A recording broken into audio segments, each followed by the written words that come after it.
परमात्मा पाप कर्म दंड को भी काट सकता है। अभी तक जिस भी संत व महापुरुष से मिले, उन्होंने यही बताया कि पाप कर्म फल भोगने से ही समाप्त होगा। वो प्रभु कौन है जो पाप कर्म को काट देता है, वो काल के बंधन से छुड़वा देता है। उसका क्या नाम है, पूजा की विधि क्या है? कृपया अवश्य सुनिए जगत गुरु तत्वदर्शी संत रामपाल जी महाराज के अमृत वचन। जैसे पालने में लेटा है बच्चा, बेटा या बेटी, और टट्टी पेशाब कर दिया कपड़ों में ही, और हाथ पैर मार के सारे कपड़े भी खराब, पैर पूर भी लथेड़ लिया लपट के एक टट्टी में, और फिर रोने लगता है, तो माता समझ जाती है कि इसने कोई भूख लगी होगी। वो जाती है उसको संभालने के लिए, तो क्या देखती है, सारे कपड़े भी खराब कर रखे, टट्टी भी कर रखी, पेशाब भी कर रखे। तो उसने बालक बुरा नहीं लगता, उसको पता है, इसने पता को नहीं, ज्ञान है माँ ने कि इसको पता नहीं बालक से, उसको ऊपर कोई दोष नहीं, कोई क्रोध नहीं करती। उन्हें उठावेगी, धोवेगी, मांजेगी खूब अच्छी तरह, कपड़े धोकर सुखावेगी, नए पर आवेगी, और छाती के लावेगी, फिर लाड करेगी, दूध पिलावेगी। तो आज जब तक इस शरण में नहीं आते परमात्मा कबीर जी की में, आप ऐसे बच्चे हो, और अनजानपने में ना जाने कितनी गलती करके आप कति छट गए, उसमें लथड़े पड़े हो। लेकिन कहते हैं शरण पड़े को गुरु संभाले, और जान का बालक भोला रे।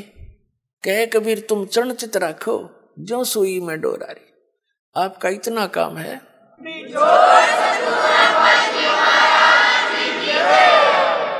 आपके जो प्रारब्ध में जो पहले के जितने भी पाप थे, वो आपके साथ लपेट के भेज रखे काल ने, और जिसे पुण्य थे वो भी अंदर डाल दिए, तो आपके दोनों मिलाकर मिश्रण कर रखे है। तो अब परमात्मा आपके उन पापों को धोएगा सारा ने, और फिर आपको समझ कर लेगा, और समझ करके फिर सीने का लगाओगा, और सतलोक में ले जाकर दूध पियावेगा, यानी वहां सदा सुखी कर देगा आपको।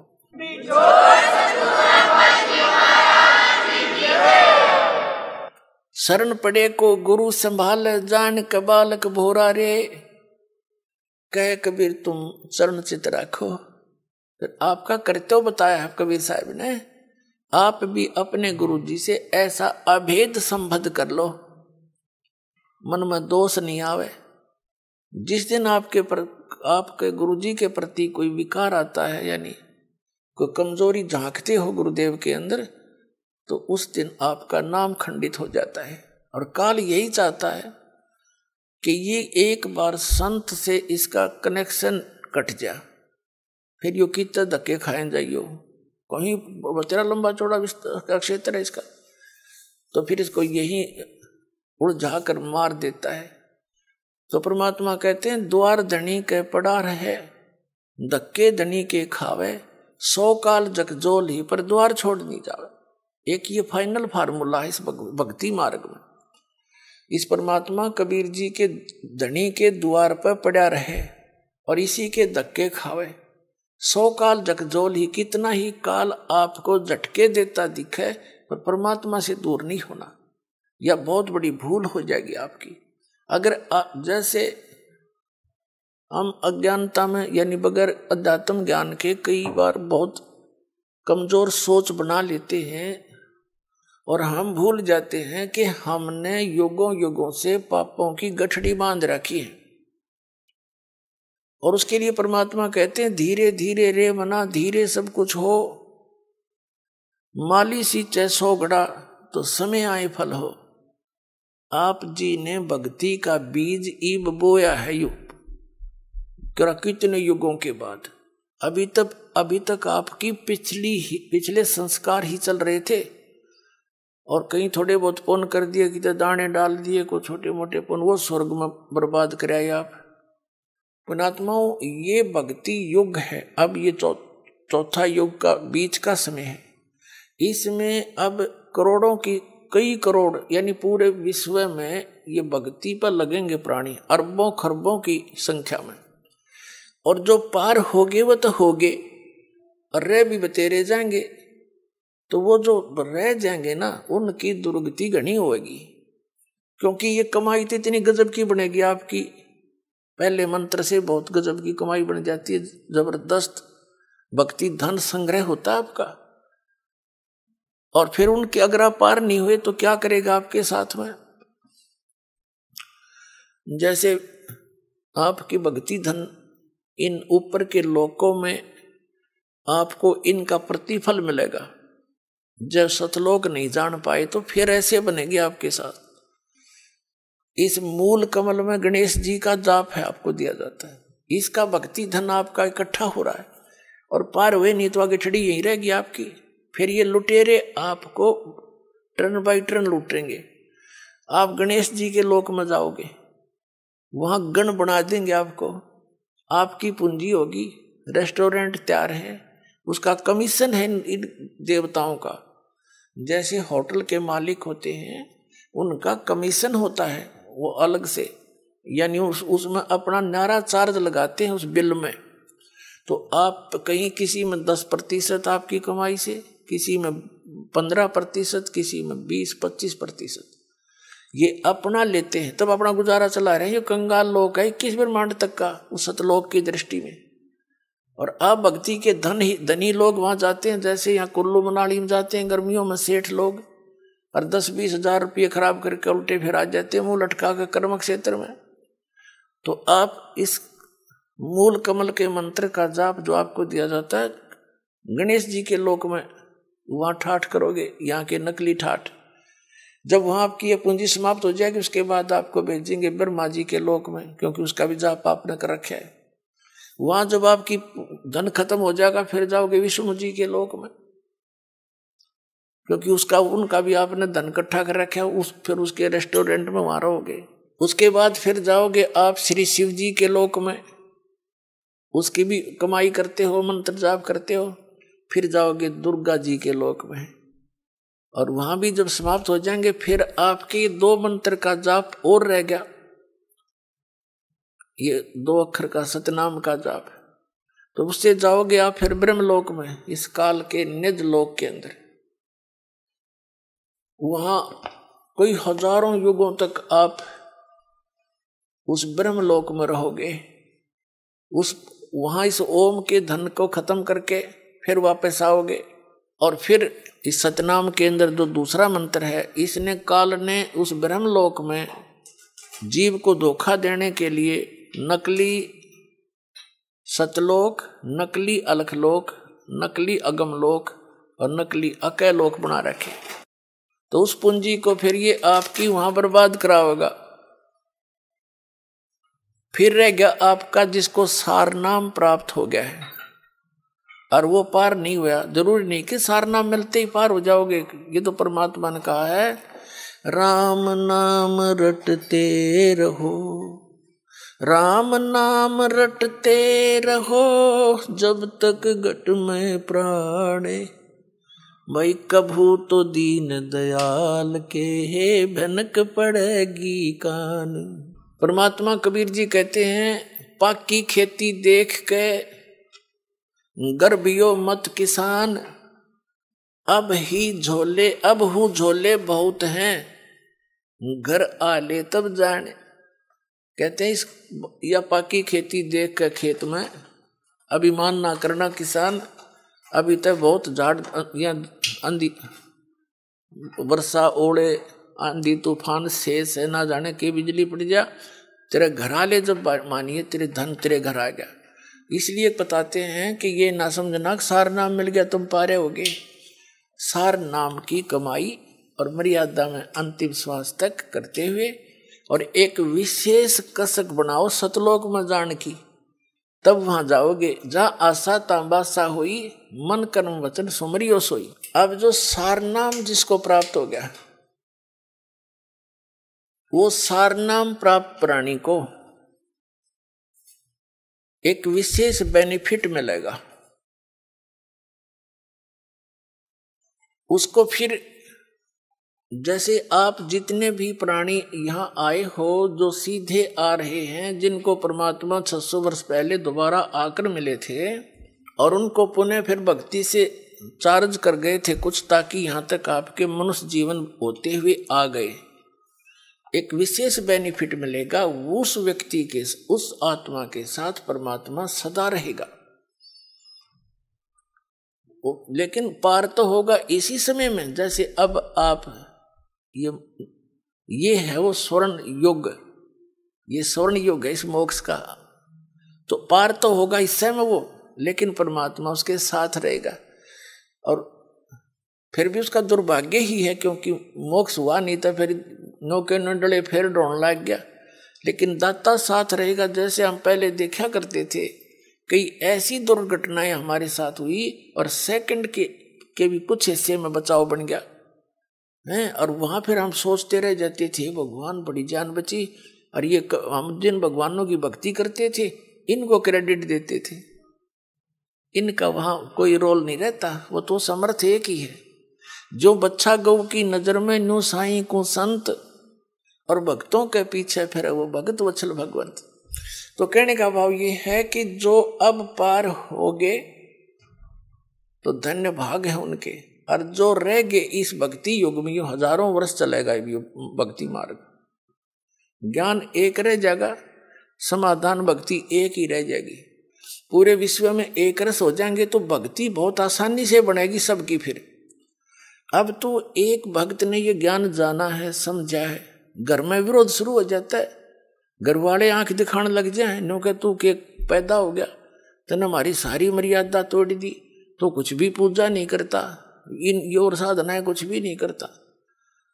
तो इसलिए हमारी अभी भक्ति जो है झटकम पटकम चल रहे हैं, हम बस हंगासा कर रहे हैं। लेकिन ये हम चलते रहेंगे तो वो सेट हो जाएंगे, उनको मानना पड़ेगा, उनके साथ ऐसी घटनाएं घटेंगी और फिर यहाँ आते ही राहत मिलेगी, तो वो आपके साथी हो जाएंगे। और फिर जब एक रस हो जाएंगे हम, जैसे कोई सिख धर्म में जन्मा है तो सारे ज्ञान से जितना उनको ज्ञान उससे परिचित सब यस नो प्रॉब्लम।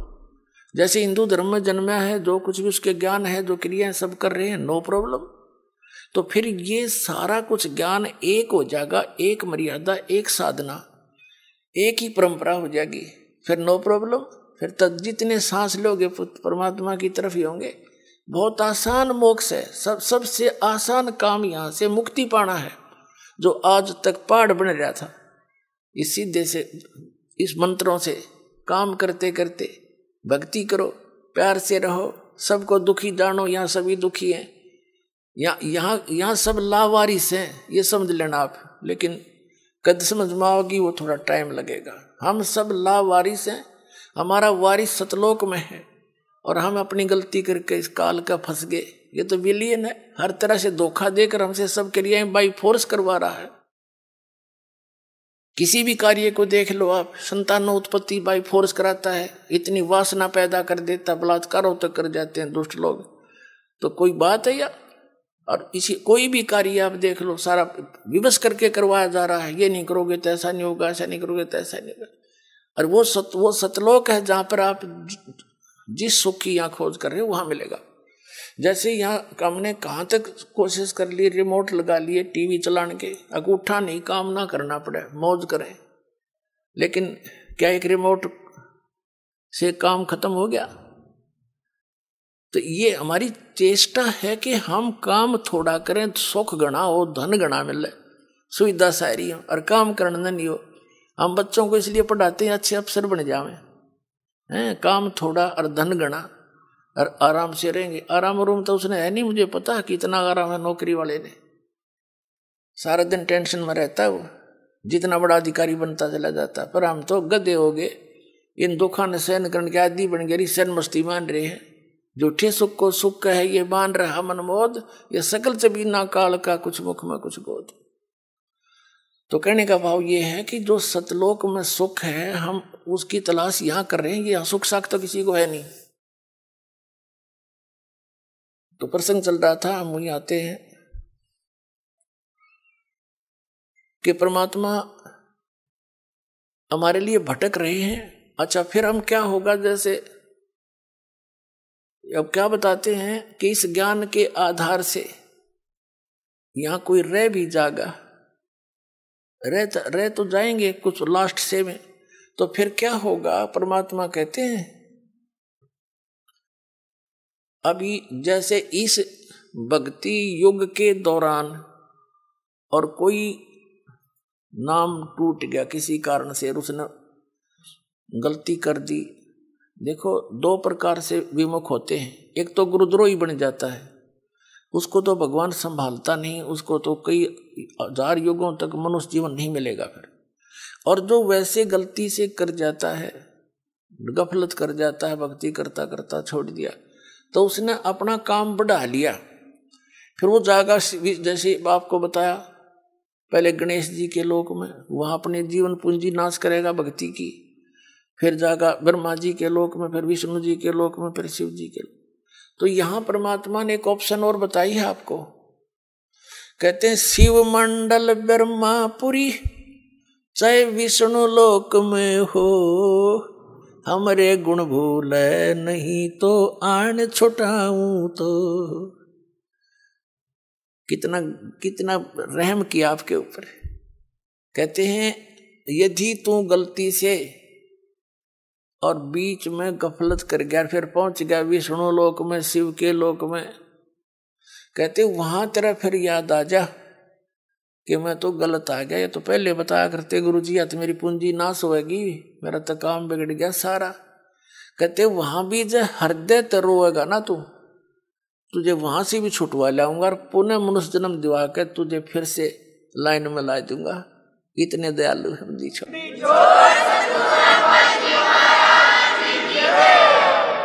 शिव मंडल ब्रह्मापुरी चाहे विष्णु लोक में हो, और हमारे गुण भूले नहीं। ये गुण है भगवान के, ऐसा दयालु है, ये कर्म करने चाहिए, इनकी पूंजी हमने यहाँ नहीं प्रयोग करनी है, ये तो हमारे साथ धोखा हो रहा है। कहते ये गुण तरह याद रह गए वहां भी। शिव मंडल ब्रह्मापुरी चाहे विष्णु लोक में हो, हमरे गुण भूले नहीं तो आन छुटाऊं तो। और फिर क्या होगा? जैसे लास्ट में जो रह जाएंगे, लास्ट के क्या होगा? लास्ट जो भक्ति इस कलयुग में हजारों वर्ष तक ये अब चलेगा, दाता की दया होगी, क्योंकि प्रॉमिस है परमात्मा का कि इस पिछली पीढ़ी में जहाज भर भर ले जाऊंगा सतलोक में अपने बच्चा की, और वहां ठाठ कर देंगे।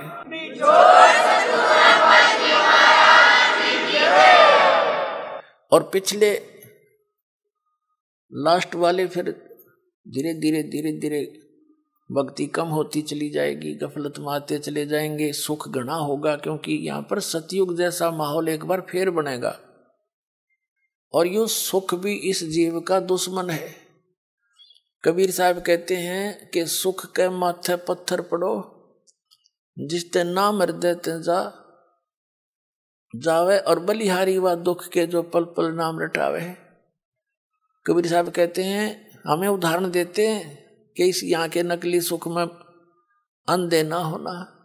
कबीर साहब कहते हैं आग लगाए से सुख के, जिस तो भगवान ते दूर हो जावा। ये परमात्मा ऐसा सुख ना दिए जिस तो आप ते दूर हो, और ऐसा दुख बनाए रखना जिससे आपकी याद बनी रहे।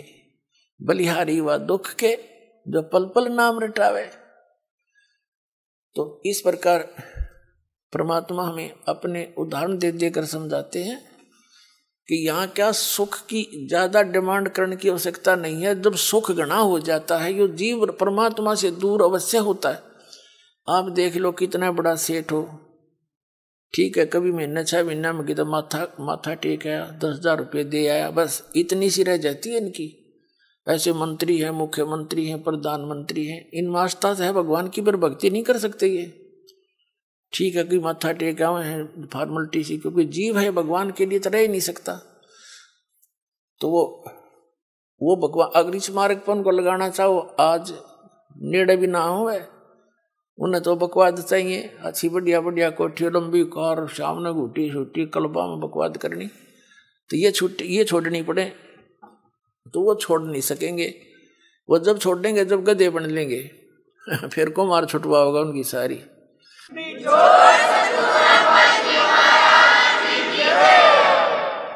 अपनात्माओं जो प्रसंग चल रहा है वहीं आते हैं। अब क्या बताते हैं, जैसे प्रसंग ये चला है कि आप जी इस परमात्मा के शरण में आए हो और आप कुछ धर्म पुण्य भी करते हो, क्योंकि हर तरह से ज्ञान दिया जाता है। और आप ये सोचते हो कि भी कई बार ऐसा सोच लेते हैं कि मैंने जो है ना नाम लिए भी इतने दिन हो गए, सतनाम भी मिल गया, पाठ भी करा दिया, ज्योति भी चढ़ा दी, और फिर भी कोई ना कोई आंट अड़ांस, यानी कोई ठीक होगी एकादीत हमारे कर्म की कोई इनको बनी ही रहती है, इतने पाप हमारे इकट्ठे। तो वो ये सोचे, कई तो ऐसे पता लगा जब अब तो इतना ध्यान नहीं रहता दास को, क्योंकि संगत ज्यादा होगी, भगवान के बच्चे बहुत हो गए। पहले 100-200 भगत थे शुरू में, और उनको इतने सुख दिए परमात्मा ने, अपने मुंह से बताया करते, उनकी जीभ का जुबान का थूक सूख जाता था सुख बताते बताते। और फिर वो आना ही छोड़ जाते, उनसे पूछा करता अन्य से वो नहीं आए क्या हुआ, वो जाकर पता करते आपको याद कर रहे थे गुरु जी, आप आए नहीं सत्संग में। तो वो क्या कहते थे कि हमने तो यह चीज मांगी थी एक, वह हमने मिली नहीं। अब परमात्मा कहते हैं, और साथ में ये उलाना दे, हमने पाठ भी करा लिया, 1 साल हो गया, नाम भी ले रखा था, ये ऐसे ऐसे हमारे साथ ऐसे हो गया। तो उनको फिर भगत समझाया करते थे कि आपको ये सुख भी हुए थे। कहा ये तो हुए थे पर यूं तो ना होया, और तो हुए थे पर एक ना होया। अब कहने का भाव ये पुण्यात्माओं, ये भी ज्ञान की कमी के कारण मार खा जी। तो दास की चेष्टा ये रहती है कि आपको अध्यात्म ये संपूर्ण ज्ञान करवाऊं, और संपूर्ण ज्ञान होए बिना आप भक्ति नहीं कर सकते। कबीर साहब कहते हैं ज्ञान संपूर्ण होया नहीं और अर्धा नहीं छदाया छदावे, और देखा देखी भक्ति का यो रंग नहीं चढ़ ठहरावे। तो जब तक आपके हृदय में जख्म नहीं हो जाएगा कि स्थान के अतिरिक्त कितने ठिकाना नहीं है, और इस भक्ति इस भगवान ऐसा भगवान नहीं, ऐसा ज्ञान नहीं, और यहाँ भी कोई थोड़ी बहुत ठूठा है तो या होने दे फिर इसने। इसका कारण क्या है कि जैसे इस तरह के अनजान व्यक्ति कह ही देते हैं, ये भी कर दिया जी, ऐसा हो गया जी, ऐसा नहीं हुआ मुझे। तो एक विचार करने की बात है। सर्दी के अंदर, सर्दियों के अंदर आप दिसंबर जनवरी के महीने में आपने स्वेटर पहन रखी है, जर्सी पहन रखी है, और फिर भी सर्दी लग रही है आपको, तो उसका क्या विकल्प है? क्या समझदार व्यक्ति होगा, क्या वो उस जर्सी ने भी उतार कर धर देगा? अगर मुझे ठंड भी लग रही है, मैंने जर्सी भी पहन रखी है। इस नाम को छोड़ना, इससे दूर होना, इस बहाने कि इतना कुछ कर दिया थोड़ा, वो फिर भी काम नहीं बन पा रहा, यानी कुछ हानि है। तो पुण्यात्माओं, जितना वो जर्सी का काम था, इतना प्रोटेक्शन वह आपका कर रही थी। अरे इसने उतार देगा तो नमूनिया होगा, होता के समझदारी करोगे। यानी जितना भजन भक्ति सुमरण आपने किया है, उतना प्रोटेक्शन आपको प्राप्त है। लेकिन सर्दी ज्यादा है, काना के हाथों के लग रही है, तो यह लागण दे, या आपका नमूनिया नहीं कर सकती जब जर्सी ना उतारोगे तो, और ये चली जाएगी तो महीने 2 महीने में। तो कहने का भाव ये है, जितनी भक्ति धर्म दान आप कर रहे हो, ये उतना ही आपका प्रोटेक्शन होता जा रहा है। और थोड़ी बहुत सर्दी, यानी पाप कर्मों की सर्दी घनी है आपकी, और थोड़ी बहुत की तो कान कून का लगा है तो लागण दे इसने, इससे बचाव बहुत है। जब जर्सी तार दी तो नमूनिया होगा, मरेगा जल्दी, काम बनेगा। तो उसका प्रोटेक्शन क्या है? मान लीजिए जर्सी से भी सर्दी लग रही है तो कंबल ओढ़ ले, और यानी प्रोटेक्शन है बढ़ा इसका। यानी धर्म करते करते, भजन करते करते भी आपके ऊपर कुछ ऐसी वस्तु फिर भी थोड़ी बहुत लगती है आपको सर्दी कर्मा की, तो उसका प्रोटेक्शन कर, भक्ति है बढ़ा, धर्म बढ़ा। और द्वार धनी के पड़ा रहे, धक्के धनी के खावे, 100 काल जग जोली पर द्वार छोड़ नहीं दो। ये है इसका एक सीधा सा फार्मूला। इसने अपना के रखियो। ये आपको जो है कि वो इंस्ट्रक्शन दी जाती है सत्संग में, कहीं मार ना खा जाओ। तो इस प्रकार आप सोच विचार से चलोगे। कैसे? जैसे गीता अध्याय नंबर 7 के श्लोक नंबर 29 में क्या बताया है कि जरा मरण मोक्षाय यतन्ति ते ब्रह्म मामाश्रित यतन्ति ये ते ब्रह्म विदु ते ब्रह्म तत्व विदु और कृष्णम अध्यात्म कर्म च अखिलम। इसका सीधा सा अर्थ है कि जो प्राणी, जो साधक मेरे इस ज्ञान का आश्रय करके कि तत्वदर्शी संतों की खोज कर अर्जुन, चौथे अध्याय के 34वें श्लोक में कहा, और तत्व ज्ञान भी बता दिया चौथे अध्याय के 32वें श्लोक में कि उस सच्चिदानंद घन ब्रह्म के द्वारा अपने मुख से बोली गई जो वाणी है अध्यात्म मार्ग की, वो तत्व ज्ञान है। उसको उसमें विस्तार के साथ सब धार्मिक यज्ञों की, अनुष्ठानों की जानकारी दी गई है। वो तत्व ज्ञान है। चौथे अध्याय के 34वें श्लोक में कहा कि उस तत्व ज्ञान को तू तत्वदर्शी संतों के पास जाकर समझ। उनको दंडवत प्रणाम करने से, यानी आधीनी, सबसे पहले आधीनी होती है भक्ति में। आधीनी नहीं है तो आप भक्त नहीं बन पाओगे। जैसे लड़का, जैसे कोई बच्चा मिलिट्री में भर्ती हो गया तो वहां पर उसको सारे गुर सिखाए जाएंगे युद्ध करने के, आपत्ति में कैसे अपना बचाव करना है, उसके सारे पिट्ठू पैठू लगा के उनकी रिहर्सल कराई जाती है और लंबे पेट पलनियां चलाई जाती हैं कोणियों के ऊपर काफी दूर तक, ताकि संघर्ष करने के योग्य हो जा। और वो बच्चा आके वहां करे नहीं उन क्रियाओं को, तो उनको कौन रखेगा वहां फौज में? बाहर फेंक देंगे।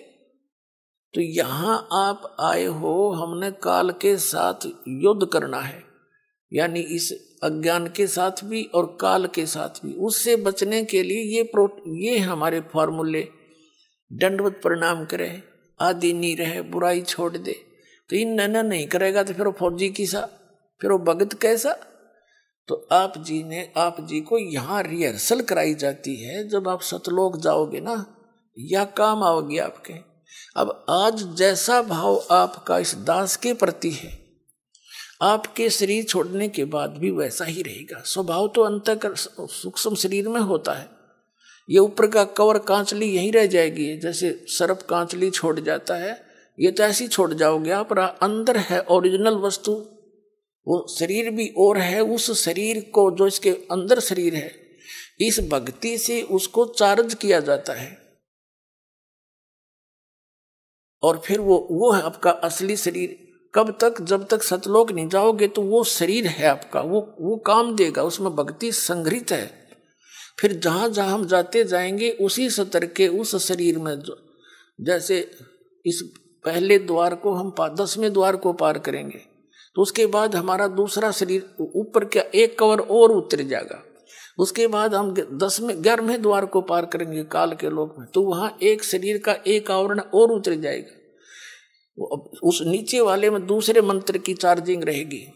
फिर हम उससे जाकर के 12वें द्वार को पार करेंगे, तब वो दूसरे मंत्र वाला जो कवर जिससे चार्ज है वो भी वहाँ भक्ति वहीं रह जाएगी। फिर केवल तीसरे नाम वाला ही वो आत्मा के साथ जागा और सतलोक में जाकर आपको तुरंत उसके ऊपर अन्य शरीर एट इट इज फिट हो जाएगा, जो वहाँ के हंसों का होता है।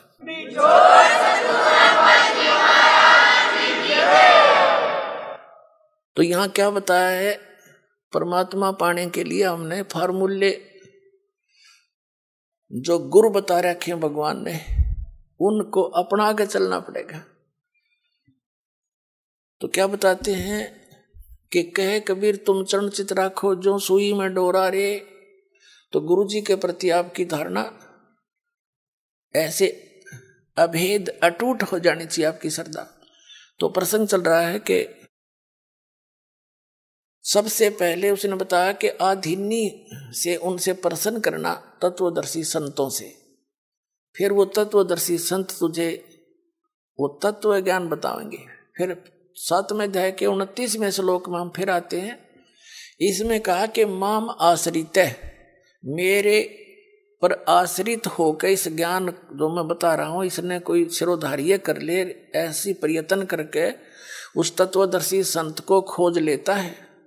माम आश्रित है, मेरे पर आश्रित होकर जरा मरण मोक्षाय यतंती ते, यतंती ये यानी जो जरा यानी बुढ़ापे थे और मरण माने मृत्यु से, मोक्ष माने छुटकारे के लिए ही ये तंती वो प्रयत्न करते हैं।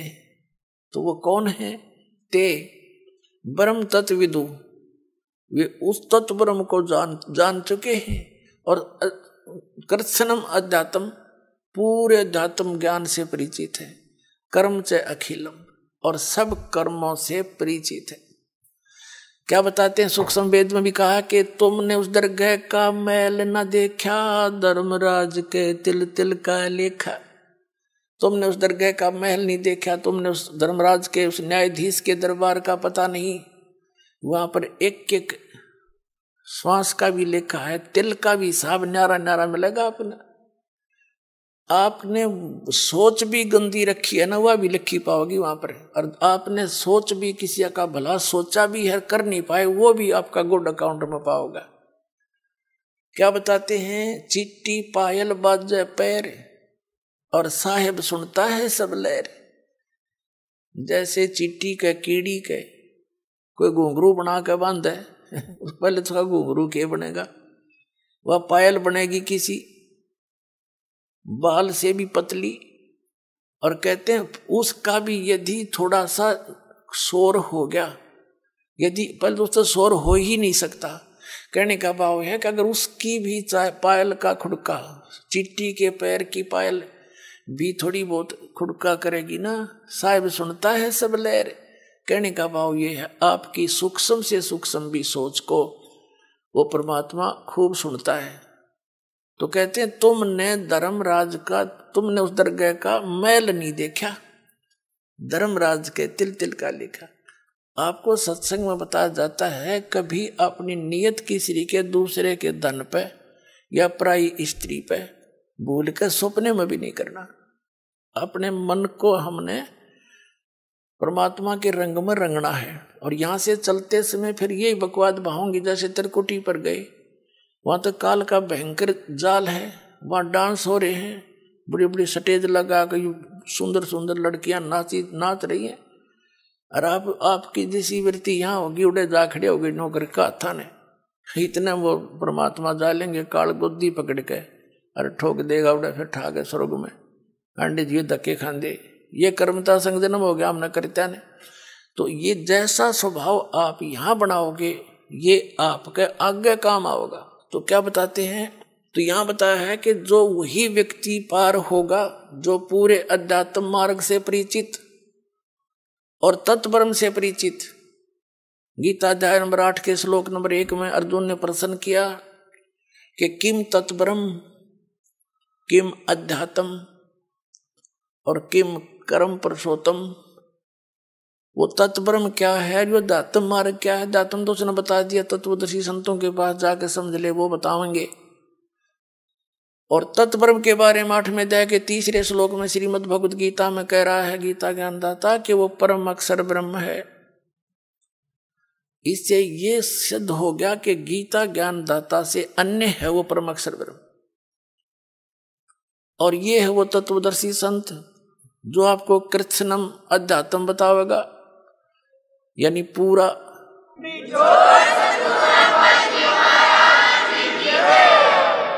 कबीर साहब कहते हैं मां मुंडो उस गुरु की जिसते संशय ना जा। कहते धिक्कार ऐसे गुरु से जिसका आपका शंका निवारण नहीं होता और आपका जीवन नाश हो जाता है। तो क्या बताया है इसमें कि जो कबीर साहब कहते हैं ज्ञान संपूर्ण होया नहीं, अर्धा नहीं छदावे और देखा देखी भक्ति का यो रंग नहीं ठहरावे। अब पुण्यात्माओं, इस भक्ति मार्ग में सबसे पहले गुरु की भूमिका होती है। और कबीर साहब कहते हैं गुरु मानुष कर जानते ते नर कहिए अंध, ओवे दुखी संसार में आगे काल के फंद। गुरु को मानुष जोग ने और करे चरणामृत को पान, ते नर नरक में जावेंगे योग योग हो समान। यानी वैसे जैसे गुरुजी को आपने एज ए गॉड ट्रीट करना है। पुणात्माओं, जो परमात्मा स्वयं आए थे कबीर जी, तो उन्होंने भी अपनी झलक किसी को विशेष भगत को ही छोड़कर अन्य किसी को ये महसूस भी नहीं होने दिया कि वो स्वयं उतरे हैं। और वो खुद कहते थे वो परमात्मा भाई सतलोक में रहता है, वो सदा सुखदाई है, वो अविनाशी है, तुम वहां से आए हो, वहां जाकर ही तुम्हें सुख होगा, वहां जाने की विधि ये ऐसे है। बस वो तो स्वयं परमात्मा भी थे। लेकिन गुरु अलग होता है, परमात्मा भिन्न होते हैं। गुरु तो केवल उस परमात्मा से मिलाने वाला आपको आपका एक मीडिया होता है, उस परमात्मा से मिलाने वाला होता है। परमात्मा अलग है, गुरु अलग है। लेकिन गुरु उस परमात्मा का कृपा पात्र होता है। अब परमात्मा कहते हैं कि आप जी ने यहां अपने गुरु जी को एज ए गॉड ट्रीट करना पड़ेगा, भगवान की तरह व्यवहार करना पड़ेगा। उनको भगवान मान कर रिहर्सल करने पड़ेंगे, अपने मन पापी को सेट करना पड़ेगा, आपके आपने दुष्विचारों को रोकना पड़ेगा। संघर्ष रिहर्सल है ये आपकी। यहाँ बुलाकर आपको यहाँ क्रियाएं कराई जाती हैं, दंडोत प्रणाम कराया जाता है, आपसे 2 पैसे दान कराए जाते हैं, और दान से ही आपको फिर यहाँ की सुख सुविधाएं मिलती हैं। कहते हैं देते को हर देत है, जहां तहां से आन, अन्ना दिया फिर मांगते फिर यो, परमात्मा सुने नहीं कान। तो जब तक हम दान नहीं करेंगे, धर्म नहीं करेंगे, तो आपको देगा कहाँ से? जैसे आप देखते हो, एक तो कारों में चलता है और एक भीख मांगता फिर रहा, कागज चुग गए। अब वो दे दिए बाबा को चौनी ना दे, सैकड़ा में एक आधा को दे, जा 2 रुपये मुश्किल दे। तो कहते हैं देते को हर देत है। आज एक व्यक्ति के ठाठ हैं आगो तो आगो, यहाँ झूठे, इस झूठी यहाँ के ठाठ जो है, कार भी है, कोठी भी है, फैक्ट्री भी लगा रखी है, तो वो पिछले जन्म का पुण्य है उसका। देते को हर देत है, जहां तहां से आन, अरना दिया। जिसने दान नहीं करा मनुष्य जीवन पाके, और दान भी सुपात्र को हो, कुपात्र का किया हुआ व्यर्थ है। तो कहते हैं ना दिया वो मांगते फिर यो, फिर भगवान सुने ना कान।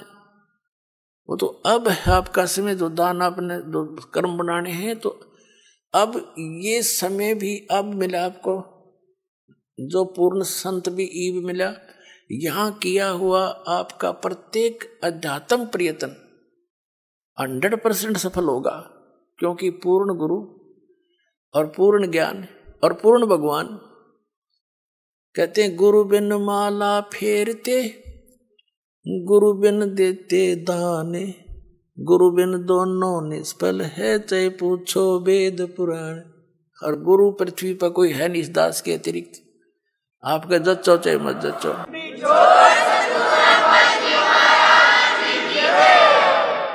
आपको यकीन हो या ना हो, ये सच्ची बात समझ लेना। बुद्धिमानों को तो यकीन हो ही चुका होगा, ये सारे दिखा दिए किसे गुरु थे।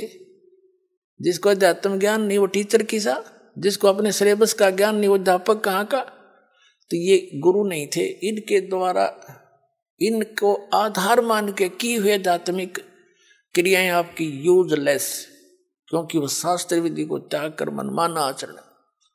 तो शास्त्र अनुकूल साधना और अधिकारी इस दास को बनाया है। और अब चाहे पूरा विश्व आके नाम ले लो, सारे पार हो जाएंगे, क्योंकि शब्द बहुत जबरदस्त शक्ति होती है। दास ने नाम दे दिया, आपने भक्ति करनी, मर्यादा में रहना, पार हो जाओगे। उसके लिए क्या बताते हैं? गुरु मानुष कर जानते ते नर कहिए अंध, ओए दुखी संसार में आगे काल के फंद। जैसे इस दास के स्थान पर परमात्मा होते तो कैसे व्यवहार करते आप तो खैर आप ही जानो, लेकिन दास को पता है मैं क्या करता है। जब भी उनके सामने आता आंखों में आंसू होते और उसके चेहरे की तरफ देखते रहते। अब उसके सामने ठीक है, अब तो हम as a Guru he deal करेंगे, अपना दुख भी रोवांगे। कहते हैं जय इब कै सतगुरु मिले, जय इब कै सतगुरु मिले, सब दुख आँखों रो, चरणों ऊपर शीस धरूं, कहूं जो कहनी हो। तो कहने का भाव ये है कि जैसे गुरु जी के सामने आप भगवान के पास जाते हो और आपसे गुरु जी क्या कहेगा कि भाई शराब नहीं पीना, चोरी नहीं करना, मर्यादा भंग मत करना, मर्यादा में रहना, भक्ति करना, और आप मेरे सामने आकर के झूठ बोल दोगे किसी भी पॉइंट के। भगवान के सामने आप जाते हो, झूठ बोल सकते हो? दास का द कलेजा फट जा झूठ बोलती आना। तुम अपने आप सोच लो ना, आप किस व्यवहार करोगे मेरे साथ। जो इस दास के साथ आपका व्यवहार होगा वो भगवान के साथ माना जाएगा। दास भगवान नहीं है, लेकिन कबीर साहब कहते हैं गुरु को भगवान मानना पड़ेगा अपने। जैसे गणित के ऋण का एक प्रश्न होता है, उस प्रश्न को हल करने के लिए मूलधन ज्ञात करना होता है। वो मूलधन करोड़ों की संख्या में होता है, लेकिन वो मूलधन अज्ञात होता है। उस अज्ञात मूलधन, करोड़ों के मूलधन को प्राप्त करने के लिए, जानने के लिए, पाने के लिए मानना पड़ता है मूलधन 100 रुपये। वो 100 रुपये मूलधन नहीं होता, लेकिन उसको सपोज करे बिना वो मूलधन मिले नहीं जिसके लिए प्रयत्न हम करेंगे। तो हमारा मूलधन है कबीर साहब, लेकिन उस कबीर साहब को पाने के लिए आपने मानना पड़ेगा। मान लीजिए रामपाल कबीर साहब, एज ए ट्रीट नो करना पड़ेगा।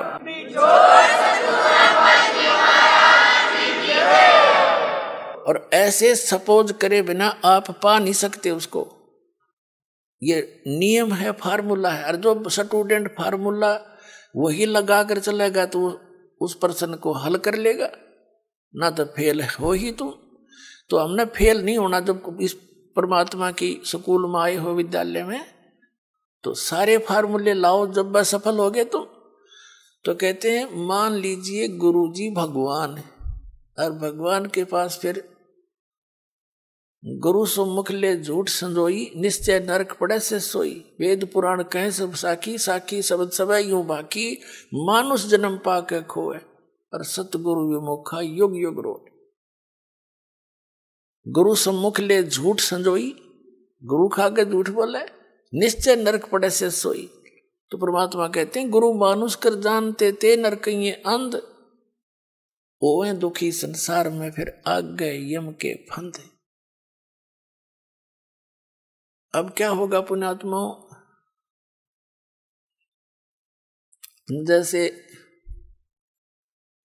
क्या बताया है कि शरण पड़े को गुरु संभाले, जान के बालक भोला रे, कहे कबीर तुम चरण चित राखो, ज्यों सुई में डोरा रे। ऐसा भेद संबंध बनाओ अपने गुरुदेव के प्रति, वो नकलियों के प्रति नहीं। नकली तो काल के दूत है, उन्हें तुरंत त्याग दो। कई भक्त चिंतित हो जाते हैं कि कहीं हम उन गुरुओं को छोड़ दें और कहीं हमारे ऊपर आपत्तियां ना आ जाए। आपत्ति तो उनके शरण में आऊंगी तुमने, उन्हें छोड़ दें तो जान बचेगी तुम्हारी।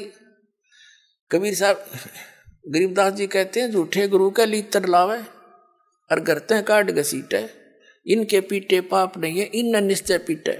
इसे घटिया ये गुरु है, ये अनमोल जी उनका नाश करने लग रहे, अपना भी आप श्रद्धालुओं को मिसगाइड करे। तो कबीर साहब कहते हैं झूठे गुरु के पक्ष को और तजत न लावे वार, और द्वार न पावे शब्द का वो भटके वार ही वार। फिर कहते हैं जब लग गुरु मिले नहीं साचा, तब गुरु करो, तब तक गुरु करो 10 पाचा, जब तक सच्चा गुरु नहीं मिले।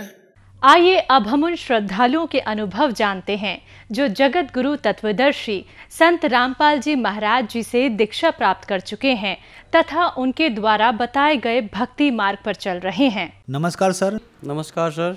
सर क्या नाम है आपका? मेरा नाम डॉक्टर सुजीत कुमार सर। सुजीत जी आप कहाँ से हैं? मैं बिहार से रहने वाला हूँ, औरंगाबाद जिला के गोह थाना से सर। सुजीत जी संत रामपाल जी महाराज से नाम दीक्षा आपने कब ली? सर हम संत रामपाल जी महाराज से नाम दीक्षा 17 जून को लिया 2018 में। सुजीत जी संत रामपाल जी महाराज से नाम दीक्षा लेने से पहले आप क्या भक्ति साधनाएं करते थे? सर वैसे देवी देवता का पत्थरों को पूजा करते थे और योग वगैरह करने के कारण आर्य समाजी का जो आपका बाबा रामदेव है उनका योगा करते थे, वो भी ओम का मंत्र उच्चारण करने के लिए बोलते थे, वो योग करते समय उसका उच्चारण करते थे। तो फिर क्या कारण बना कि आप संत रामपाल जी महाराज की शरण में आए? देखिए सर, संत रामपाल जी का शिष्य बनने का बहुत बड़ा कारण रहा सर मेरे साथ। कारण ऐसा रहा कि मैं योग भी करता था फिर भी नशा करता था, और मैं एक जो डॉक्टर हूँ, डॉक्टर होने के नाते भी मैं मांस खाता था, शराब पीता था और बहुत सारे उल्टे सीधे काम किया करता था। और मुझे भक्ति करने के बावजूद भी कुछ न कुछ अंदर से मैंने कुछ न कुछ क्वेश्चन चलते रहता था कि आखिर राहत क्यों नहीं मिल रहा है। घर में कलह होता था, झगड़े होते थे, हम अशब्द बानियाँ बोला करते थे। मुझे ऐसा लगता था कि कोई रास्ता लगता है किसी पृथ्वी पर नहीं है किसी के पास। तो इसी बीच में क्या हुआ कि संत रामपाल जी महाराज का जो शिष्य थे, वो आपको गोह का शिष्य थे, वो मुझे बताया कि आप ये सारी बुराई करते हैं और आप इतने अच्छे आदमी हैं, आप एक डॉक्टर होकर के इतने बुराई करते हैं, तो मुझे ऐसा नहीं लगता है कि आप अच्छे आदमी हैं। तो हम बोले कि कोई रास्ता है तो बताइए हमको। तो मुझे एक रास्ता बताया, बोले कि आप मेरे साथ चलिए, ठीक है ना, हम एक जगह ले चलेंगे आप। वहाँ जाने के बाद उस दिन कबीर साहब का प्रकट दिवस था। वहाँ जाने के बाद हम गए, पहले भी हरियाणा में हम जाया करते थे, रहा करते थे, वहाँ दिल्ली में भी कई दिनों रहे, कई सालों रहा। पर वहाँ एक चीज़ बहुत लाजवाब हमको देखने को लिए मिला कि इतने लोग आए हैं, लाखों की संख्या में लोग हैं, लेकिन एक भी लोग बीड़ी पीता हुआ दिखाई नहीं दे रहा। क्योंकि हम बीड़ी सिगरेट पिया करते थे, तंबाकू खाया करते थे, हम तो ढूंढ रहे हैं कहीं सिगरेट मिल जाए, कहीं तंबाकू मिल जाए, लेकिन कहीं नहीं मिला। हमें बहुत परेशानी होने लगा, बहुत परेशानी होने लगा। मुझे लगा कि इतने लोग हैं और ख़ास करके हरियाणा के लोग तो हुक्का पिया करते हैं, ये बीड़ी सिगरेट भी नहीं यहाँ मिल रहा है, तो कुछ तो बात है ज़रूर इन लोगों में। फिर और अंदर गए, बहुत सारा गेट बना हुआ था, ये गेट नंबर 1, 2, 3, 5 कैसे करके बना हुआ था। गेट के अंदर जब प्रवेश किए तो देखे कि वहाँ पे बहुत सारे लोग खाना खा रहे हैं, और खाना खा रहे हैं, और हम लोग के पास 2, 4, 5 लोग अगर खाना खाते हैं कभी शादी वगैरह कुछ कामों में, फंक्शनों में, तो ये पत्तल बिखर जाते हैं, गिलास बिखर जाते हैं, जूठे बिखर जाते हैं। लेकिन इतने लोग खाना खा रहे हैं और एक भी बिखरा हुआ कहीं नहीं दिख रहा है। तो हमको ऐसा लग रहा है कि यहाँ पे कैसे लोग रहते हैं। इसके कारण से फिर उसके बाद फिर हम बोले कि नाम उपदेश कहाँ होता है, हम भी इन लोगों के साथ में ऐसा सेवा किया करेंगे जो लोग सेवा कर रहे हैं। ख़ास बात ये लगा कि ऐसे तो बहुत सारे धर्मगुरु या सत्संग सुना करते थे पहले, जैसे देवकीनंदन ठाकुर के सत्संग सुना करता था, आपका जय किशोरी के सुना करता था, चित्रलेखा के सुना करता था, आपका हेमलता शास्त्री के सुना करता था, सबके सत्संग सुना करता था टीवी पे, रोज़ सत्संग सुना करता था। हम ऐसा आदमी थे कि बिना एक दिन सत्संग सुने हुए नहीं रहा करता था। पर उसमें देखा एक खास कारण कि वो तो कहा करते थे कि कन कन में राम, लेकिन वहाँ हम अपनी आंखों से देखे, वहाँ तो सब चीज़ में राम पुकारा जा रहा है। जल भी दिया जा रहा है तो जल राम, चावल दिया जा रहा है तो चावल राम, रोटी दिया जा रहा है तो फुल्का राम, ऐसे कर करके पुकारा जा रहा है। हमें लगा कि देखो राम तो इस तरह से पुकारा जा रहा है, कन कन में राम तो यहाँ है, हम ढूंढ कहाँ रहे थे, राम तो यहाँ है। उसमें बारिश बहुत हो रहा था, लेकिन अब रहा नहीं गया हमको लगा कि हम इन लोग के साथ में शामिल हो जाएं, हम भी कुछ सेवा करें। संत रामपाल जी महाराज से फिर नाम उपदेश लिया, और नाम उपदेश लेकर के मैंने भक्ति करना शुरू किया। सुजीत जी संत रामपाल जी महाराज से नाम दीक्षा लेने के बाद आपको क्या लाभ मिले? सर लाभ तो गिनवाना शुरू करेंगे तो 24 घंटा के 48, 72 घंटा भी पार कर जाएगा। बहुत सारे लाभ मिले, आज तक लाभ मिले हैं, पर मैं मोटी लाभें जो है सो मैं बता देना चाहता हूँ। सबसे बड़ा लाभ मिला कि हमारी जो पत्नी थी, बच्चा मेरा बड़ा ऑपरेशन से मेरा हॉस्पिटल में ही हुआ था, तो बड़ा ऑपरेशन होने के 2 या 3 दिन बाद वो बाहर टहलने के लिए उसको छोड़ दिए थे, टहल करके थोड़ा सा आया करो। तो टहलने के लिए तो ले गए लोग, उनकी माँ थे, उनकी बहन थे, पर वापस लाएं तो बेड पर आते आते उसको चक्कर सा आया और गिर गया। गिर जाने के बाद वो बोलना बंद कर दी तो हमको चिल्ला करके बोले, उनकी माँ और हमारी माँ भी थी, तो बोली कि बेटा देखो ना कुछ नहीं बोल रही है। तो हम सोचे कि देख लेते हैं, तो देखे तो बीपी वगैरह सब डाउन हो गया, बिल्कुल 0 हो गया, पल्स वगैरह नहीं मिल रहा है, ठीक है ना, आँखें की पुतली भी बंद हो गई। हमको बहुत घबराहट सा होने लगे। तो हमारे जो सर्किल के जो डॉक्टर लोग थे, हमसे सीनियर वगैरह डॉक्टर लोग, सबको मैंने फ़ोन किया, सब एक एक करके आना शुरू किए। तो वो डॉक्टर आया करते थे, हमारी पत्नी को नब्ज देखते थे ऐसे देख करके, और सब बाहर गेट से चला जाते थे। तो ऐसे चला जाता था, तो हमको ऐसा संदेह होता था कि ये आखिर क्यों बोल क्यों नहीं रहे ये लोग, कि क्या करना होगा हमको, या ऑक्सीजन देना होगा या क्या करना होगा, कोई इंजेक्शन वगैरह दवाई का भी परामर्श नहीं दे रहे। और डॉक्टर के बुलाएं तो वो लोग भी ऐसे कर रहे हैं, तो आपस में बाहर जा कर के बात कर रहे हैं, ठीक है। तो उनका चेहरा से, उनका एक्टिविटी से ऐसा पता चला कि इन लोग बोल रहे हैं कि ये ख़त्म हो गई। सर जी हम रोने लगे, रोते रोते अब लगा कि ये बचने वाला नहीं। एम्बुलेंस को फ़ोन किए तो मेरे क्लिनिक पर एम्बुलेंस आकर के लग गई। एम्बुलेंस लगने के बाद वो डॉक्टर एक बोले कि सिला दिए, जल्दी ला दिए। इतने बीच में माँ देखी जा कर के नवज, तो माँ भी, उसको भी विश्वास हो गया कि अब ख़त्म हो गई। फिर माँ क्या बोली कि बेटा से गुरु जी का एक बार पुकार लो। तो मैं संत रामपाल जी का पुकारे, गुरु जी का पुकारे, जिनसे नाम उपदेश लिया था मैंने, पुकारा। पुकारने के बाद अमृत जल मिलता हम लोग का, अमृत जल मिला था, तो वो अमृत जल दिया। क्या कहें सर जी, इतना बड़ा चमत्कार जीवन में कभी भी नहीं हम देखा था, जितना बड़ा चमत्कार हुआ था। क्योंकि हम लोग ट्रीटमेंट काफ़ी दिनों से कर रहे हैं, लेकिन ऐसा चमत्कार कभी नहीं देखा। वो दवाई से भी नहीं किया जा सकता है। अमृत जल देने के बाद मुंह में थोड़ा सा, जो कि मुंह खुल भी नहीं रहा था, वो पूरा बंद था मुंह दाव करके खोले, अमृत जल डाले, उसमें मुश्किल से आधा ढक्कन डाले होंगे।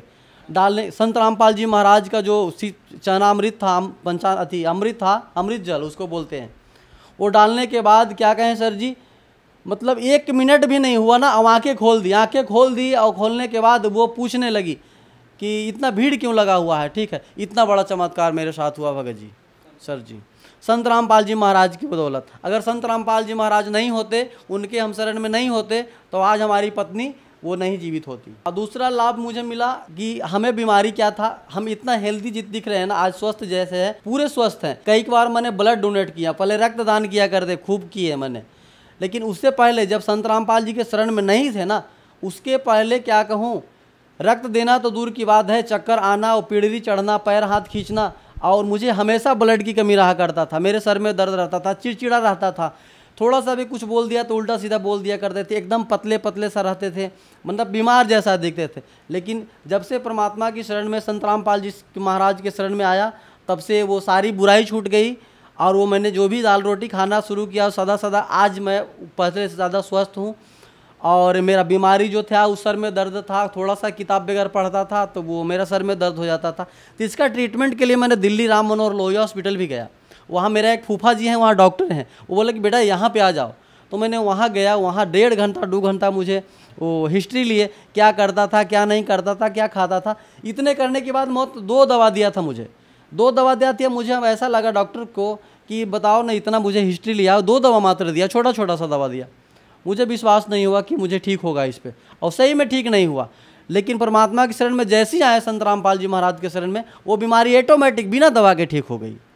और तीसरा लाभ मुझे हुआ, एक बच्चा जो मेरा है, उस समय जो बड़ा ऑपरेशन से हुआ था जब मैं हमारी पत्नी को, तो बच्चा का लगभग 1.5 साल उम्र हो रहा था, वो चल नहीं पाता था।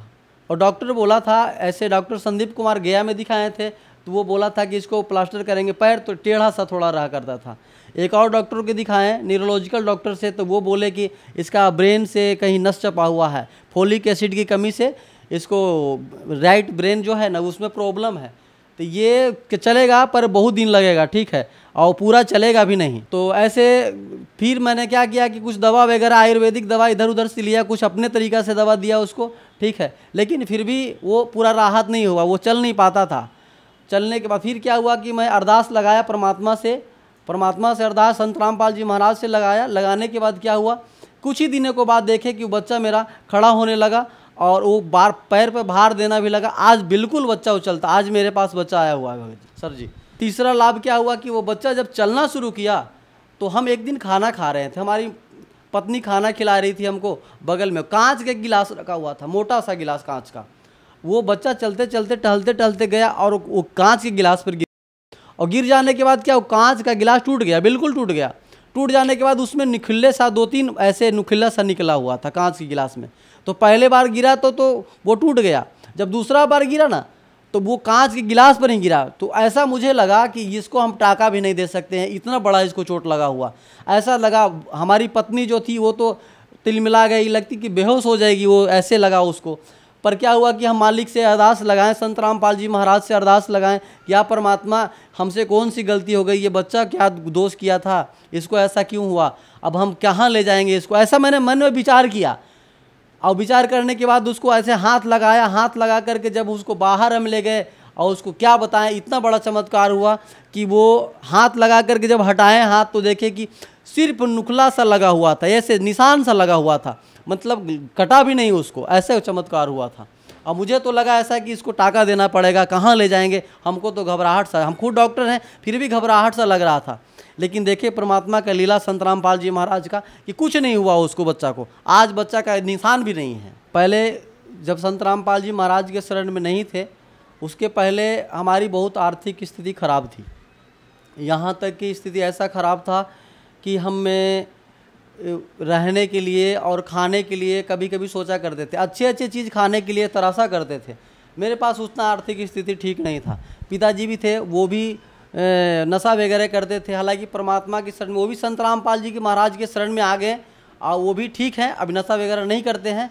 पहले नशा बहुत किया करते थे, ये नशा करते थे, पिताजी नशा किया करते थे, हम भी नशा किया करते थे। नशा में वो गंजा पिया करते थे, शराब पिया करते थे, तंबाकू खाया करते थे, हम भी शराब पिया करते थे। हम तो चरस, अफीम, कोकिंग, ड्रग्स सब लिया किया करते थे, क्योंकि टाउन में रहा करते थे ना, यहाँ पे बहुत सारे सर्किल के लोग थे ना, वो सब नशा बड़ा बड़ा नशा किया करते थे। इसके कारण से आर्थिक स्थिति ऐसा बिगड़ा हुआ था, मेरा शरीर भी बर्बाद हो रहा था, आर्थिक स्थिति बिगड़ा हुआ था कि मेरे पास साइकिल भी नहीं था चलने के लिए। ऐसा होता था, कभी टेम्पू में, ऑटो में जाया करते थे, ज़रूरत पड़ता था तो। लेकिन संत रामपाल जी महाराज के शरण में आने के बाद सबसे पहले तो इतना बड़ा वो नशा, जितने भी सारे चीज़ें थे वो सब तो दूर हो गए, और दूर होने के कारण धीरे धीरे मेरा सेहत भी ठीक हो गया। और आज के डेट में परमात्मा की दया से, संत रामपाल जी महाराज की दया से आज मेरा एक क्लिनिक नहीं 2-2 क्लिनिक है। और आज मालिक की दया से सब कुछ, दाल रोटी सब कुछ चल रहा है। आज मेरे पास बाइक भी है और सब पूरे अच्छे से हम लोग हैं परिवार। पहले तो रोज़ कला हुआ करता था, क्योंकि कमी थी ना, गरीबी के कारण सब कला हुआ करता था। कभी वो त्यौहार के दिन में अच्छे कपड़े नहीं खरीद पाते थे, ऐसे स्थिति मेरे था। लेकिन मालिक की दया से संत रामपाल जी महाराज के शरण में जब से आए तब से सारा कुछ ठीक हो गया। और कर्ज महाजन भी बहुत सारा लिया हुआ था, वो सब ऑटोमेटिक धीरे धीरे कमते कमते आज लगभग कम ही गया है, ना के बराबर। और परेशानी भी बहुत था पहले ना, कर्ज वाले भी परेशान किया करते थे, लेकिन अब परेशान कोई नहीं किया करते थे और ऑटोमेटिक सब खत्म होते जा रहा है। हमको भी पता नहीं चलता है कि ये सब कर्ज हम कहाँ से दे पाते हैं। सुजीत जी, आप एक डॉक्टर हैं, जिस बीमारी को मेडिकल साइंस ये बता देता है कि अब ये ठीक नहीं हो सकती, और संत रामपाल जी महाराज की शरण में जाने के बाद वो बीमारी ठीक हो जाती है, तो ये कैसे संभव हो पा रहा है? देखिए सर जी, संत रामपाल जी महाराज ही एक पूरे पृथ्वी पे, पूरे भारत में नहीं पूरे पृथ्वी पे एक संत ऐसे हैं जो शास्त्र की विधि साधना बताते हैं। और शास्त्र विधि साधना बताने से लाभ होना ही निश्चय है, और लाभ इसीलिए मुझे भी हुआ और सबको लाभ होता है। और शास्त्र विधि छोड़ करके जो मनमाना आचरण करता है, गीता जी में भी बताया है, तो उसका लाभ नहीं होता है। इसलिए शास्त्र विधि साधना करने से लाभ होता है, इसलिए लाभ मुझे भी हुआ और सबको लाभ होता है। इसलिए शास्त्र विधि साधना करने से कैंसर या कैंसर की बाप जैसा बीमारी भी हो वो भी ठीक हो जाता है, संत रामपाल जी महाराज की दया से। सर, जो दर्शक आज आपको टीवी पर देख रहे हैं और वो भी आपकी तरह संत रामपाल जी महाराज से नाम दीक्षा लेना चाहते हैं, तो कैसे ले सकते हैं? टीवी चैनल पे सत्संग आया करता था, पहले तो 1-2 टीवी चैनल पर सत्संग आया करता था, 2-3, अब तो 12-13 चैनल पे आया करता है। तो उसके नीचे पीली पट्टी चला करता है, उस पीली पट्टी में वो मिस कॉल उस पर किया जाएगा, तो वो नाम वहाँ से फ़ोन करेंगे आश्रम से, और फ़ोन करने के बाद आपके जो आसपास के जो आश्रम होंगे जहाँ नाम दीक्षा दिया जाता है, वहाँ का लोकेशन आपको बता दिया जाएगा, वहाँ जा कर के आप नाम दीक्षा ले सकते हैं। धन्यवाद सर। सच्चा।